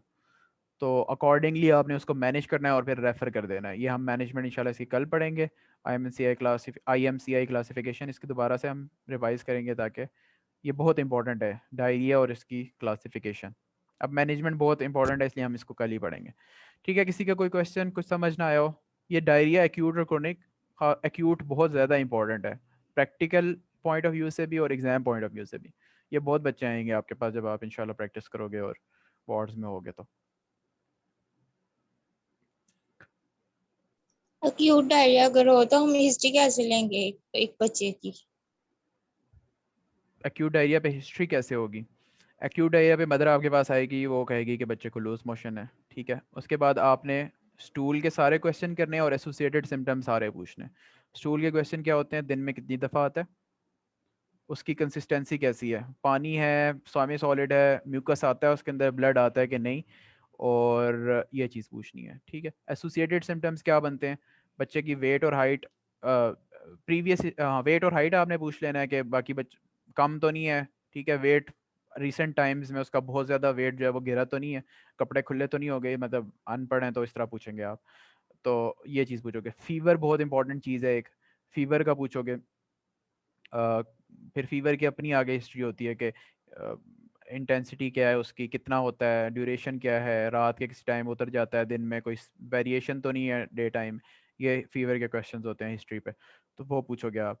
उसके बाद आप जो है इलेक्ट्रोलाइट्स वाले क्वेश्चन पे भी पूछ सकते हो उससे कि ये वीकनेस। अब बच्चे की एज पे डिपेंड करता है, अगर बहुत छोटा बच्चा है तो फिर उसकी मदर ही बता सकती है, वो खुद तो कुछ नहीं बताएगा। और तो इस तरह फिर आप अकॉर्डिंगली उसको हिस्ट्री को आगे लेके चलोगे। पास हिस्ट्री हो जाएगी इसी तरह के, ये कभी अभी रिसेंट टाइम में इसका कोई हॉस्पिटल में विजिट तो नहीं हुआ, या घर में कोई बीमार तो नहीं हुआ। फिर सोशियो इकोनॉमिक हिस्ट्री आ जाती है। उसमें आप पूछ लोगे कि पानी कहाँ से पीते हो आप लोग, बॉईल करके पीते हो या नहीं, क्लोरीन की टैबलेट्स यूज़ करते हो, मतलब फिल्टर साफ़ कैसे करते हो पानी को बेसिकली। ये है। फिर उसकी डाइट आ जाएगी, डाइया की कुछ कॉजेज़ आगे होती हैं जिसमें खाने की वजह से हो जाता है ना, गंदे ये गोलगप्पे और ये जो मिल रहे होते हैं, वो फूड पॉइजनिंग हो सकती है उससे, स्टेफ ऑरियस वगैरह से, या कैंड फूड उसने यूज़ किया हो कोई, या रीहीटेड राइस यूज़ किया। तो ये सारी फिर आप अकॉर्डिंगली हिस्ट्री लोगे, जो जो आप सस्पेक्ट करते जा रहे हो कि इसकी ये कॉज है। तो एज पे डिपेंड करेगा और बच्चे के उस टाइम के क्या कंडीशन है उस पर डिपेंड करेगा। और अगर आप इमरजेंसी में आया है, बिल्कुल जिस तरह हमने IMNCI में पूछा देखा है कि फॉर आप प्राइमरी लेवल पे हो, वहाँ पे आप, एक तो होता है ना प्राइमरी केयर लेवल होता है, एक टर्शियरी केयर लेवल होता है। अगर आप मेन किसी हॉस्पिटल में हो फिर आप हिस्ट्री लोगे और बच्चे की कंडीशन इमरजेंसी वाली नहीं है, थोड़ी बहुत डिहाइड्रेशन उसको लग रही है, तो अगर आप प्राइमरी लेवल पे हो वहाँ पे आप इमरजेंसी ट्रीटमेंट दोगे, उसको पूछोगे कि ये इसको सीजर्स तो नहीं हो रहे, ठीक है, बहुत ज़्यादा हाई ग्रेड फीवर तो नहीं है इसको, और ये आप हिस्ट्री लोगे बस। उसके बाद ये 4 साइंस चेक करोगे, और उसके बाद अकॉर्डिंगली उसको ORS देना है या ड्रिप लगानी है या जो भी करना है वो दे के उसको एम्बुलेंस में डाल के फ़ौरन से उसको किसी टर्शरी टीचिंग हॉस्पिटल में उसको भेज दोगे। ठीक है, इन्हों लाहौर ले जाओ, वो कहते हैं ना, वो वाला काम करना है फिर। सही, ठीक, थैंक यू। ओके जी, अल्लाह हाफिज़।